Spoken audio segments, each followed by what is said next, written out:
Өдөр Ардчилсан намын үндэсний бодлогын хороо хуралдаж бас тодорхой зохион байгуулалтын асуудлууд, дүрм журмынхаа асуудлуудыг цэгцэлсэн. Энэ нь одоо бас нэг ээлжид нэгэн хурал гэхээсээ бас нэлээд олон сар үргэлжилсэн Ардчилсан намын дотоод зохион байгуулалт, улс төрийн намын тухай хуулийг зөвлөлт, үндсэн дүрмөө бүртгүүлсэнтэй холбоотой авж байгаа арга хэмжээний хүрээнд нэлээд тийм одоо бас Ардчилсан намтай дотоод үйл явц, улс төрийн үйл явцын нэг том үе шат дууссан ийм өдөр хурал байлаа.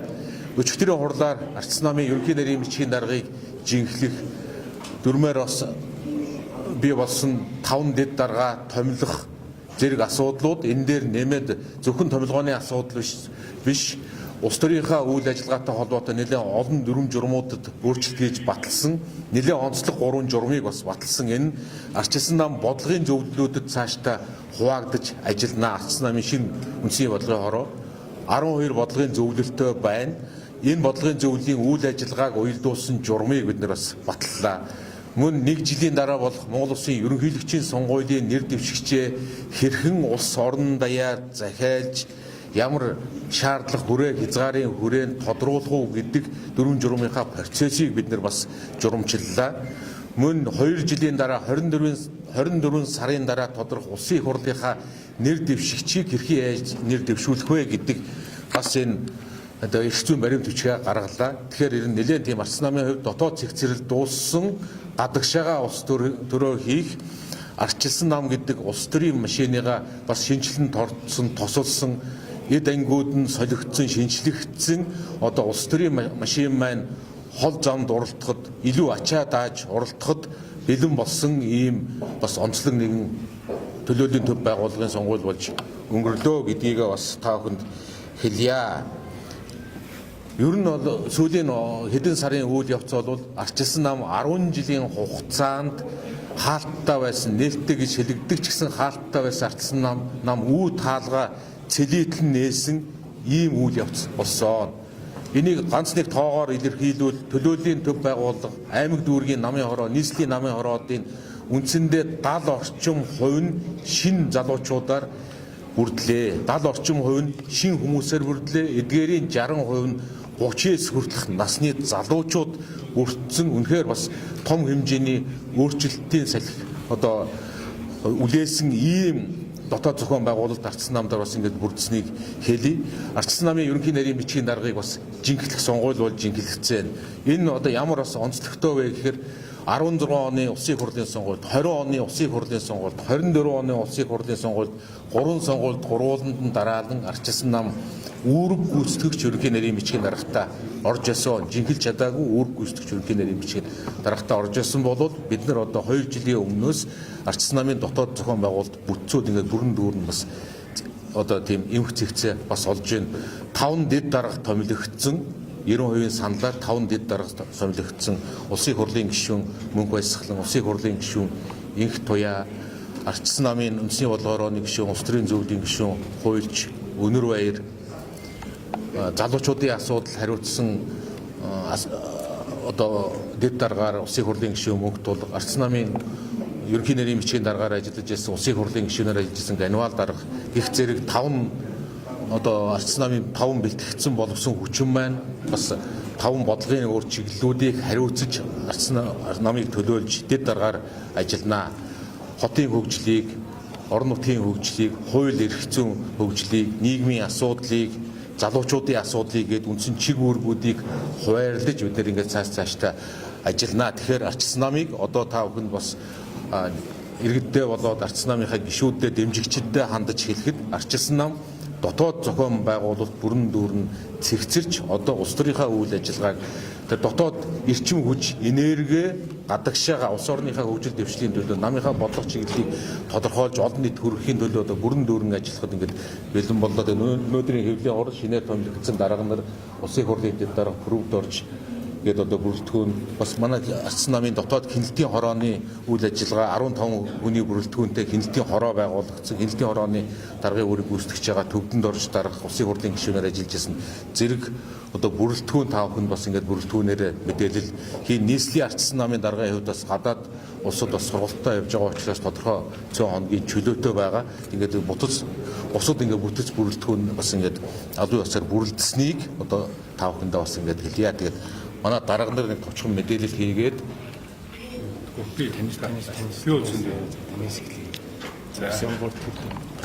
За тэгэхээр Ардсан намын шинжилгээний ажил бол бас тийм амархан яваагүй.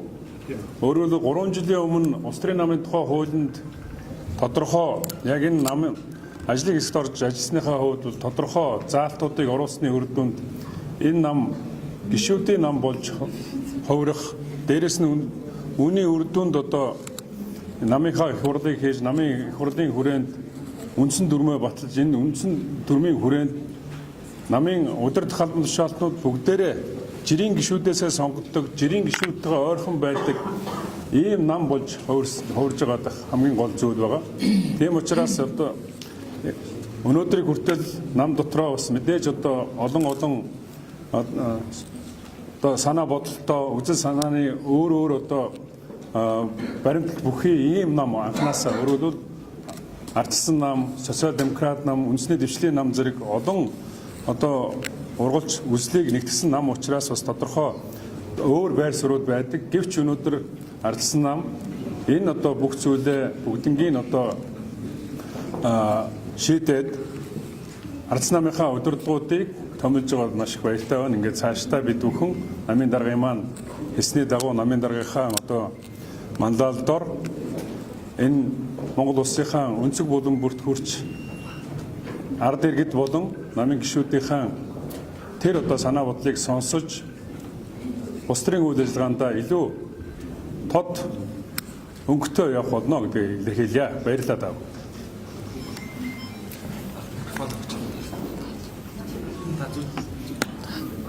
За та бүхэндээ энэ өдрийн амгалан айлтгая. Ардсан нам болоод ард түмнээсээ ихтэй доороосоо зохион байгуулалтаа хийж чаддаг намаа гэдгийг Монгол улсад бүртгэлтэй 30 гаруй намаас үлгэр жишээ болж харуулж чадлаа. За бүтэн 4-5 сарын турш үргэлжилсэн шинжилсэн бүртгэл зохион байгуулалт аймаг дүүргийн намын байгууллагуудаа зохион байгуулах, үндэсний бодлогын хороогоо сонгох, их хурлаа хийж хяналтын ерөнхий хороогоо байгуулах энэ ажлууд үе шаттайгаар хийгцээр байгаад өчигдрийн хуралдаанаар бүрэн дүүрэн зохион байгуулалтын асуудлуудаа шийдэж чадлаа. Та бүхэн тэгээд харсан бах Ардсан нам бол үнэхээр олон ургалж үзлийг уралдуулдаг, үнэхээр ардчилсан нээлттэй чөлөөтэй ийм нам. Харин бид бол цэгцтэй нам болж чадж байгаа 36 жилийн дараа үнэхээр олон үзэл санаан дээр тусгаар тогтнолын төлөө, ардчлалын төлөө, зах зээлийн эдийн засгийн төлөө гэсэн санаагаар үүсгэн байгуулагдсан олон намуудын нэгдэл дундаас үүссэн Ардсан нам хоёр дахь шин сэргэн мандлаа бол эхлүүлж чадсан. За манай 5 дэд дарга бол улс их орны олон салбаруудыг төлөөлсөн, орон нутаг нийслэлээ төлөөлсөн чиглэлүүдэд хариуцж ажиллана. Дээрээс нь онцолж хэлэхэд манай 5 дэд дарга тавуулаа манай намд байдаг 5 фракцийг төлөөлж байгаа. Энэ бол бид нар үзэл санааныхаа төлөө мэтгэлцэж, оюунаа ухаанаа уралдуулдагч, эв нэгдлийн төлөө нэгдэж чаддгаа харуулсан маш том үзүүлэлт болсон гэж би өдөө бол үзэж байгаа. За бидний өмнө бол маш олон ажлууд байгаа. Яг одоо удахгүй 6 сарын 21-нд болох аймаг сумын иргэдийн төлөөлөгчдийн хурлын нөхөн сонгуул дээр Ардсан нам бол зохион байгуулалтаар ажиллаад эхэлсэн байгаа. Энэ бол одоо бидний шинжилгээний хамгийн ихний том сорилт болно. Энэ сонгуульд 48 субъект дээр болно 5 аймаг 34 сум. Тэгээ энэ бүхэнд бол Ардсан нам үнэхээр шинжлэгдсэн чадсан эсгээ харуулсан анхны одоо шалгуур сорилтоо давсан ийм сонгуул болно. Энд бол бид маш өндөр зохион байгуулалтаар оролцсон гэдгээ хэлэхэд таатай байна. Их баярлалаа.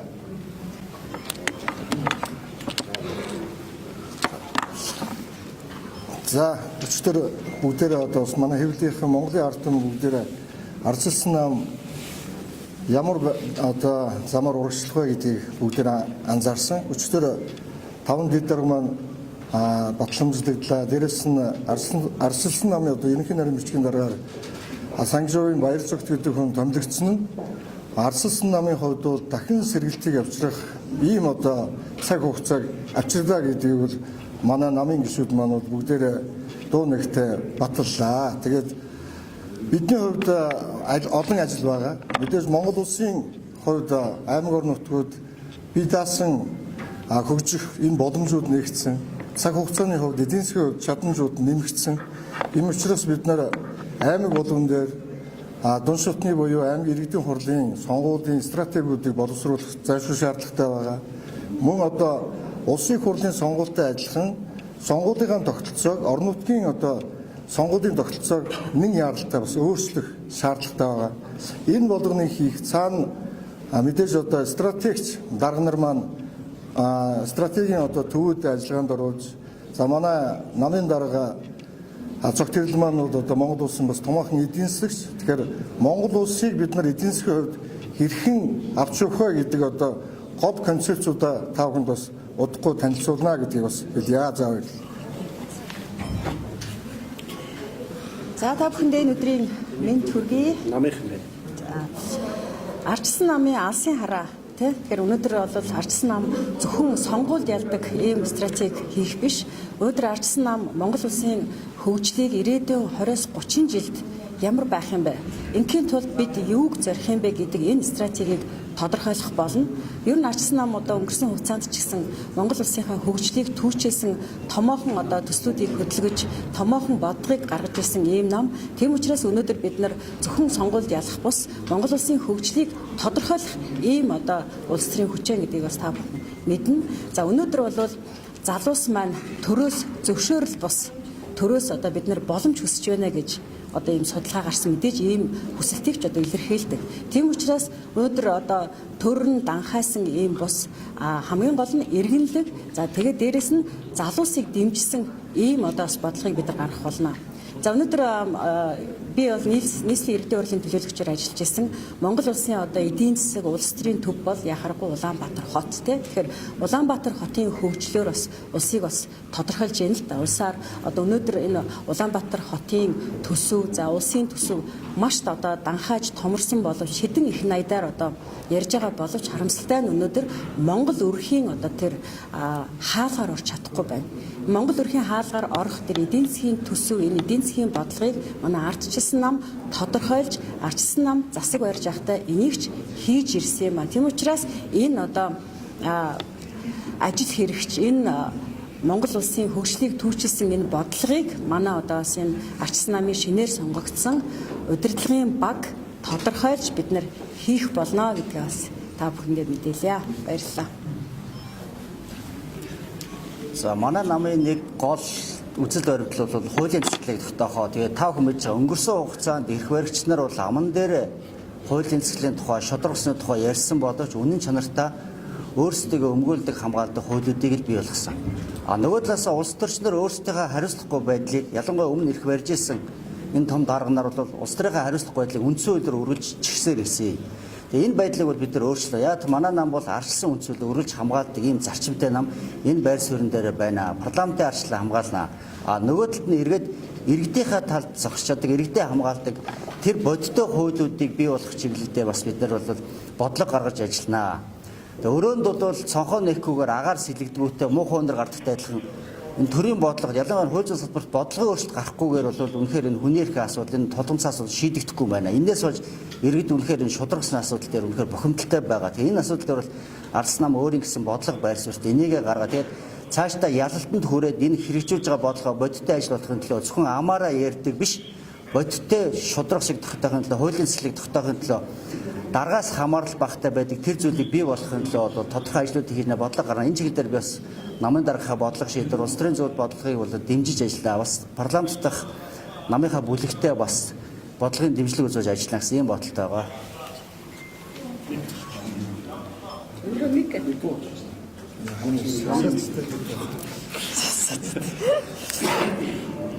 За сайн мэдсэн үү. Орон нутгаас сонгогдсон улсын хурлын гишүүний хувьд бол орон нутаг руу илүү анхаарч намын бодлогыг орон нутаг руу хөргөхийн төлөө ярьсан гэж бодож байгаа. Бид нар өнөөдөр хүчтэй сөрөг хүчин эндээсээ хүчтэй төр баригч болох ёстой. Дээрээс нь Монгол улсын одоо хамаг баялаг Монгол улсын хөгжил зөвхөн Улаанбаатарт байх ёсгүй байхгүй юу? Баялагийг хөдөө түргэх ёстой, хөгжлийг бас хөдөө түргэх ёстой. Бүгдээрээ Улаанбаатар тойроод ингээд Шамбаарлалд амьдарч болохгүй. Эх орондоо суманда өөрийнхөө өссөн төрсөн нутагта сайхан амьдрах ёстой. Төрийн бүхэл одоо мэдээллийг, төрийн бүхэл үйлчлэлийг авч явах ёстой. Тэндээ сэтгэл дөрөв сайхан амьдардаг байх ёстой. Ийм бодлого маш чухал. Тэгвэл хөдөөгийн хөгжил өдөө орон нутагт байгаа хүмүүсийн үзэл бодол ч гэсэн хаягдаад байдаг нэг тийм талтай байгаа юм. Тэгэхээр орон нутгаас сонгогдсон гишүүнээр тэр тал руу нэлээд анхаарч одоо багаараа ажиллана гэж бодож байгаа. Тэгээд хүчтэй сөрөг хүчнээс хүчтэй төр барьж намруул явах хэрэгтэй. Тэгвэл 10 хэдэн жил Монгол улсын хөгжилд ороодлоо. Хүний хөгжлийн индекс хэвлэлийн эрх чөлөөгөөр хойшоо ухарлаа. Улам бүрэл амьдрал ядуу болж байгааг зөвөр энэ талбайгаас гараад явахд л хүн болгон хэлдэг. Тэгэхээр энийг засахын тулд манай нам ялгаас уур гарцгүй. Ийм учраас нөгөө хүчтэй сөрөг хүчнээс хүчтэй төр баригч намруул явах хэрэгтэй. Тэгж бодож байна. За асуух зүйл байна уу? Энэ эдийн засгийн холбоотой ямар тав бодлого байна вэ? Өдөр болгон аж ахуйн нэгжүүд олсоороо хаалгаа барьжээ. Нөгөө талдаа гадны хөрөнгө оруулалт хэрэгс буудлаа.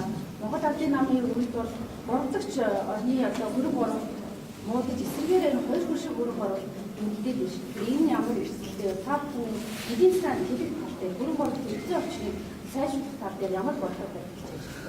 Ардчилсан намын бүлгийн гишүүд эдийн засгийн эрх чөлөөний хуулийг өргөн барихад бэлэн болоод өргөн барих цаг товыг хүлээж байгаа. Дөнгөж сая би улсын хурлын дарагтай бас яриад орж ирлээ. Энэ хуулийн төслийг одоо та хүлээж аваач гэж. Жишээ нь энэ хуулийн төсөлдөр ардчилсан намын барьж байгаа бодлого болвол эдийн засгийн салбар дахь эдийн засаг бизнесийн орчныг дэмжих үндсэн хууль гэж бараг нэрлэж болохоос бодлогын баримт бичих бидэрт хэрэгтэй байна. Гадна дотны хөрөнгө оруулалтыг хөөсөн эдийн засгийн эрх чөлөөнд халтсан альва хууль тогтоолыг гаргахыг бодлогын төвшөнд, хууль эрх зүйн төвшөнд хаасан тэр эрх чөлөөгийн нээсэн ийм одоо бодлогын баримт бичиг өнөөдөр Монгол улсад нэн чухал болчихжээ. Бизнесийн боломжийг олгосон бодлогын баримт бичиг, эрх зүйн баримт бичиг. Тэр тусмаа эдийн засаг хөрөнгө санхүү, төсөв санхүүтэй холбоотой энэ хуулиудынх нь үндсэн хуулийг бид нар гаргах шаардлагатай болжээ гэдэг үзэл баримтлалын хүрээнд бичсэн хуулийг бид нэр өргөн барих одоо товоо хүлээж байна. Жишээ нь энэ бүгдийн одоо энэ малгаан дор олон хуулиудыг татврын багц хууль дээр, нийгмийн даатгалын хуулиуд дээр ардчилсан намын гишүүдээс одоо өргөн барихад бэлэн болсон олон хуулиуд нэгдүгээрт нь байгааг хэлье. Хоёрдугаарт нь одоо шинээр байгуулагдаж байгаа бүтцүүдийн хүрээнд бодлогын зөвлөлүүдийн хүрээнд эдгээр бодлогуудыг гаргаж ирж улсын хурлын байнгын хорооттой жишгүүц, засгийн газрын одоо яамдуудтай жишгүүц төвшөнд бид нар бодлогын өрсөлдөөн, бодлогын баримт бичгээр ардчилсан нам бодлогын зөвлөлүүд зохион байгуулагдаж ажиллахаар чиглэж байгаа гэдгийг бас та бүхэнд хэлье. Ардчилсан нам одоо тийм зөвхөн нэг сүрдэг сөрөг хүчин биш, бүтээл сөрөг хүчин дараа нь засгалдаг намын тухай одоо стратегийн одоо төвшөнд, бодлогын төвшөнд бид нар зорж ажиллаж байгаа гэдгийг бас хэлье. Ардчилсан бол нэр дэвшигчдээр тодруулах журмыг баталсан гэж байна шүү дээ. Ямар өөрчлөлтүүд байна? Суурлаж нэр дэвшигчдээр тодруулах нэгдүгээр, хоёрдугаар намын бүлгийн дарга зааж байна. Ерөнхийлөгчийн сонгуультай холбоотой харилцааг цаг хугацааны хувьд бид нар бас харсан журмыг өчигдөр баталсан. Манай намын дүрмээр нэг л өгүүлбэр бий. Энэ нь орон нутгийн намуудын саналыг харгалзан үндэсний бодлогын хороогоор ерөнхийлөгч нэр дэвшигчтэй хуулийн хугацаанд тодруулна гэдэг ганцхан өгүүлбэрийг бид нар бүхэл бүтэн журам болж баталж байгаа. Эхлээд зарчмын хувьд 21-р зууны ардчилсан Монгол улсын ардчилсан ерөнхийлөгч ямар хүн байгаасаа гэж ард иргэд, намын гишүүд, дэмжигчид, ардчилсан үзүүлэлтнүүд хүсэж байгаа вэ гэдэг зарчмын хүрээ хязгаарыг тогтоох чиглэлд нэлээд томоохон ажил хийгдэх болов уу гэж бодож байна. Энэний дараад энэ зарчим хүрээнд нийгт би өөрийгөө нийцж байгаа гэж үзэж байгаа нэр дэвшигчдийгээ бид нар намын гишүүдийнхаа дунд, дэмжигчдийнхээ дунд зохион байгуулах, мэдээж ерөнхийлөгчийн сонгуульчийн өөрөө хуулиар тогтоосон хугацаатай энэ хүрээнд ингээд ажлыг зохион байгуулахаар журмыг одоо өчигдөр батлагдсан. Нэгдүгээрт нь За бүлгийн даргатай холбоотой асуудлыг би ер нь намын бүлгийн даргын асуудлаа шилжүүлж өгөх зүйтэй гэдэг байр суурийг удаа илэрхийлж өнгөрсөн нэгд өдөр байна уу?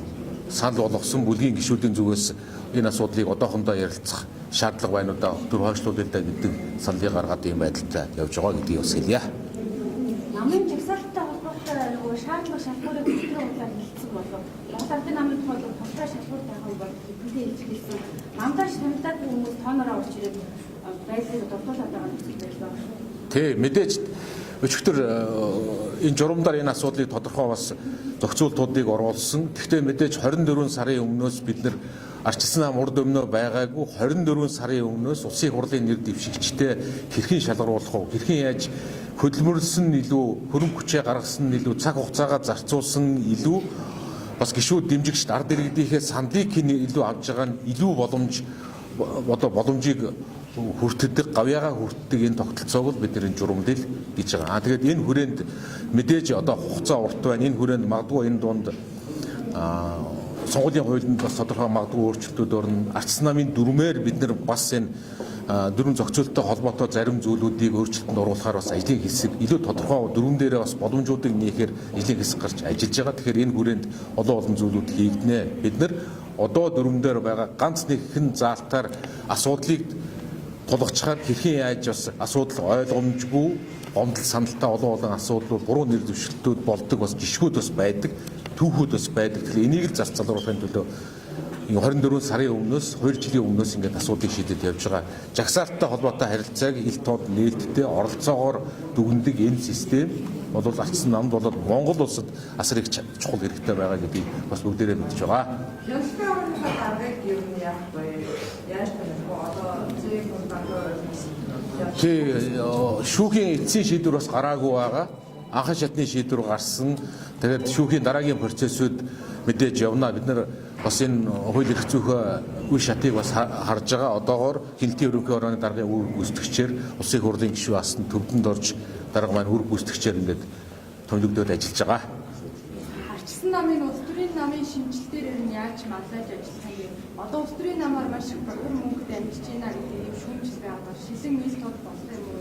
Санхүүжилтээ яаж Ер нь саяны бидний даган мөрдөж байгаа одоо нийцүүлэхээр одоо олон сарын үйл явц болж байгаа энэ арчилсан намын дотоод шинжилгээ үйл явц яг наад улс төрийн намын тухай хуулийг чинь дааж байгаа. Одоо бидний дагаж мөрдөж байгаа улс төрийн намын тухай хууль харьцангуй бас ахис дэвшилтэй. Улс төрийн намын санхүүг нэг данстай байна. Бүх бүлгээ данс хуульд нийцэх ёстой. Тодорхой хэмжээний төрийн санхүүжилт авна. Төрийн санхүүжилт авахын тулд ингэх ёстой. Эдгээрийг зөрчүүлгээд бас нэлээд олон хариуцлага өгье. Ийм хуулийг бид даган мөрдөх ажил. Энэ хэрхэн даган мөрдөж ийнэгвэл магадгүй өнөөдөр 30 гаруй улс төрийн намаас арчилсан нам шиг ингэж зөвхөн хэлбэрийн төвшөнд энэ хуульд нийцлээ гэж өөрийгөө аргалж өнгөрөөх биш. Агуулгын төвшөнд бас нэлээд олон ажлыг яг ингэ төгс төгөлдөр яг энэ хуульд нийцүүлж хуулиа дээдлж ажиллаж байгаа улс төрийн хүчин өнөөдөр Монгол улсад нэгч байхгүй гэдгийг баг би алуу ёсоор энийг хэлж чадна. Бид нэр зөвхөн хуулийн зүйл заалтыг засаад хуулийн дүрмийн төслөө баталгуучуд тэр шиг амархан зүйл биднэрт байгаагүй. Бид нар энийг жинхнээсээ энэ хуулийн агуулгыг нь бий болгож ажиллая. Яг өөрчлөлтийг нь энэ хуульд нийцүүлэх. Дотоод арчлалыг нь Монголын улс төрийн намуудад гардаг сул тал дотоод арчлалын тэр зарчмуудыг алуу ёсоор нэвтрүүлэх гэж яг арчилсан нам шиг хуурам мэхлэлтгүйгээр үнэн зөвөөр нь хийсэн нам өнөөдөр Монгол улсад байхгүй. Тэгэхээр бид нар энэ ажилд энэ намын хуулийн хэрэгжилт энэ зүйлийг бид нар манлайлан ажиллаж байгаа гэж бодож байгаа. Яг энэ шинжилтээрээ бид нар бүрэн дүүрэн тууштай цаашдаа бас ажилланаа. нийгмийн хүлээлтсэн олон асуудал байгаа. Жишээлбэл хөргөлж төрүүлсэн хуулийн төсөл, хоёрдугаар хуулийн хэмжээний замтай холбоотой төслийн асуудал гэдэг. Энэ дээр арчилсан нам өмнөх байр суурьд ажиллаж чадахгүй. За өчигдөр бас улсын хурлын бүлгийн нэг дарганы хувьд арчилсан нам одоо хүртэл бамбай болж ажиллаа 68-аар байна гэдэг тайлбар хийжсэн юм байна. Тэгээ ер нь арчилсан намын хувьд арчилсан намын үзэл баримтлал дахиад дээрээс нь 24 оны мөрийн хөтөлбөрөөр тодорхой заасан бид нар парламентын арчлалын төлөө эргэлт буцалтгүй арчилсан нам энд байр сууриа илэрхийлж зогсноо гэж. Энэ бол арчилсан намын үзэл баримтлал дээр арчилсан намын 24 оны сонгуулийн мөрийн хөтөлбөр дээр том тодорхой заачсан. Ардчилсан нам үзэл баримтлалаасаа болоод сонгуулийн мөрийн хөтөлбөрийн талд зогсох нь бол эргэлзээгүй. Тэр туулын хордны замын асуудлаар ардчилсан намаас тодорхой шийдвэрүүд гаргаад олон нийтийн дотор ойлгомжгүй байдлыг зассан хэлэлцүүлгүүд явуулаад тодорхой шийдвэрүүд гаргаад бас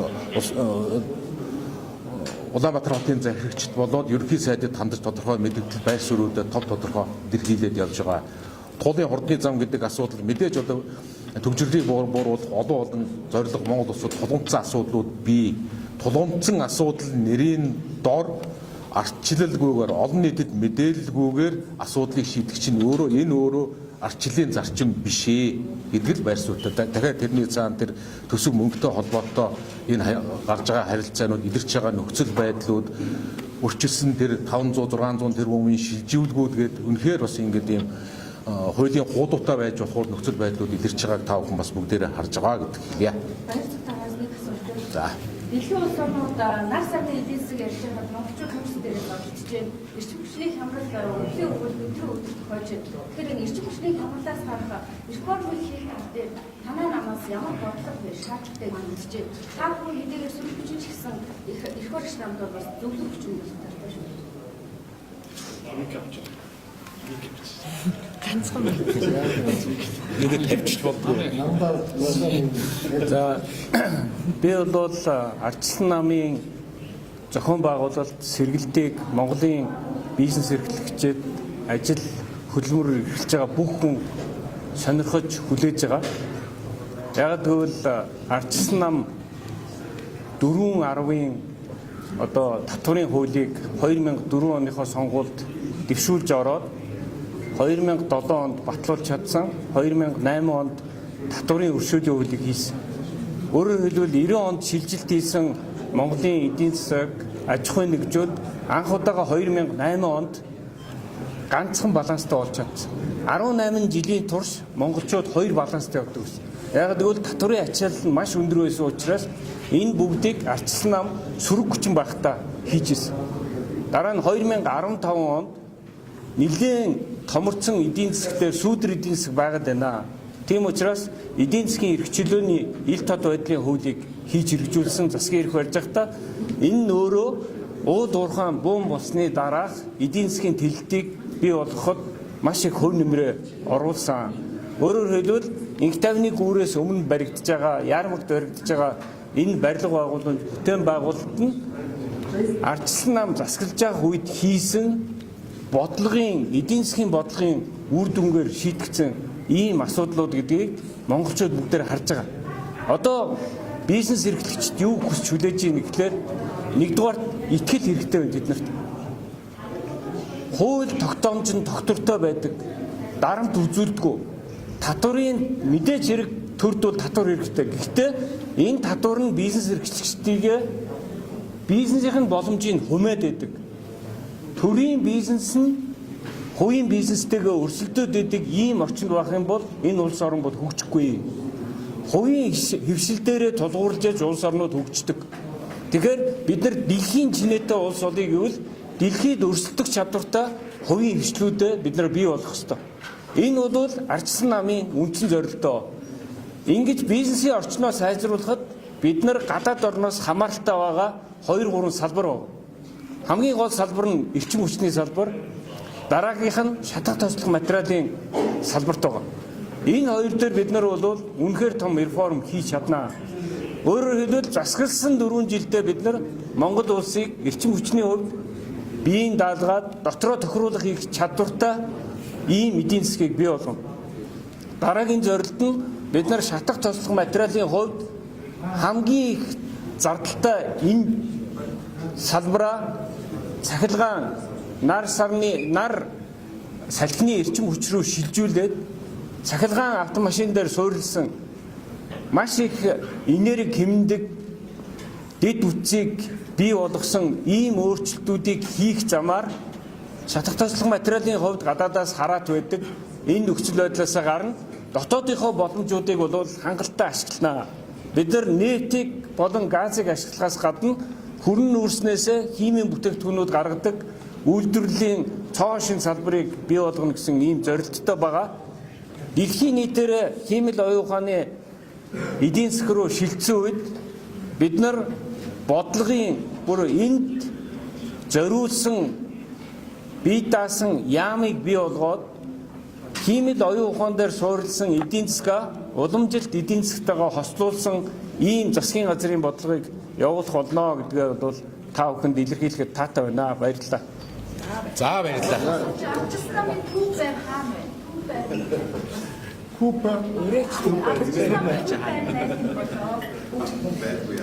За ер нь наад асуудалтай ч холбоотой бас нэг зүйлийг хэлчихье. Арчилсан нам аливаа асуудлыг аргалж, далдалж асуудалд ерөөсөө ханддаггүй. Аргалж гэдэг нь одоо өнгөрсөн хэдэн сар болсон арчилсан намын дотоод шинжилгээний үйл явцыг бид нар хуулиа бүрэн дүүрэн агуулгаар нь хэрэгжүүлээ. Энийг яг нээлттэйгээр хэрэгжүүлээ. Тэр тусмаа энэ асуудлаа дотоод арчлалтаагаар маргалдаж мэтгэлцэх бол маргалдаж мэтгэлцээ. Эцэст нь эвлэж нэгдээд урагшаага хараад том зорилгоо тавиад явж чаддаг төлөвлөсөн улс төрийн хүчин гэдгийг арчилсан нам өнгөрсөн хугацаанд бас харуулж байгаа хаа гэж бодож байна. Энэ нь өөрөө Монгол улсын өөрчлөлт шинжилгээний төлөө хөгжил дэвшлийн төлөө биднэрт бүрэн дүүрэн хүч чадлаа зөрүүлэхийн потенциал өгөх ийм улс төрийн хүчээ гэж. За дахиад наад арчилсан намын байрны тухай асуудал ярьж байна. Өчигдөр бас үндэсний бодлогын хороондоор бас ил тод бас хэлсэн. Арчилсан нам үндсэндээ 36 жилийн дараа зогсож байна. Тэгвэл одоо айлаар бол айл-айлын кармад амжсан орон байрны асуудалтай ийм нам болж хувирсан. Энэ нь өөрөө дахиад арчилсан намын энэ засаглалыг чадварыг солруулахад бас ингэж энэ өөрөө муу нөлөөтэй. Өчигдөр би танилцуулахдаа сүүлийн 1 сарын хугацаанд болсон орон байртай холбоотой, өмч хөрөнгөтэй холбоотой асуудлыг бас ерөн тааханд бас хэлчихэн зүйтэй юм байна. Урт талын энэ хөзөвчний гэж хэлдэг худалдаа хөгжлийн банктай үндсэн намын одоо үндсэн байртай холбоотой маргаан гаргасан. Энэ асуудал дээр анх удаага арчилсан нам шүүхийн маргаан үүсгэж худалдаа хөгжлийн банктай газрын асуудлаараа маргаан үүсгээд өнгөрсөн 5 дахь өдөр анхан шатны шүүх хуралдсан. Анхан шатны шүүх хуралдаж арчилсан намыг худалдаа хөгжлийн банктай маргаандар эхний ээлж нэг эвлэрэх 1 сарын хугацаа шүүхээс өгж гэнэ. Тэгээд асуудлыг шийднэ гэдэг шүүхийн тогтоолоор 6 дугаар сарын 10-нд анхан шатны шүүх хуралдаан үргэлжилнэ.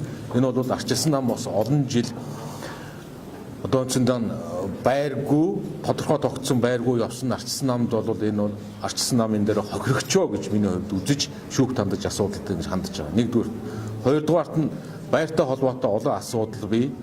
Энэ урт талын цэнхэр байр гэж хэлдэг. Энэ байр бас арчилсан намд нэгдсэн шин дэвшилт холбооны байр гэж арчилсан намд хамаагүй юм шиг явдаг. Моохын байр гэдэг байр байдаг. Энэ уг нь бол тухайн үеийн Монголын арчилсан нам буюу арчилсан нам бас арчилсан намыг үүсгэн байгуулсан намд хамт энэ Моохын байр гэдэг байрыг тухайн үеийн 1990 онд сайд нарын зөвлөлийн тогтоолоор шилжүүлж ирсэн байдаг. Тухайн үед сайд нарын зөвлөлийн тогтоолоор Гунгад орж гэдэг ерөнхий сайд байхад энэ уртлын одоо энэ бодит өгцөн гэдэг ингээд давхар асуудал гарч байгаа байр.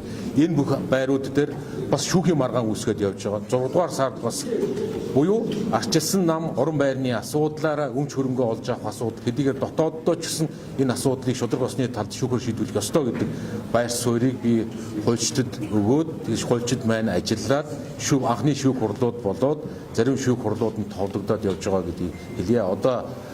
Одоогоор арчилсан намын байрлаж байгаа төв байр бас хуульчнаар залуучууд зочдууд гэж хэлдэг тэр байранд түрээсээр ажиллаж байгаа. За баярлалаа та бүхэнд.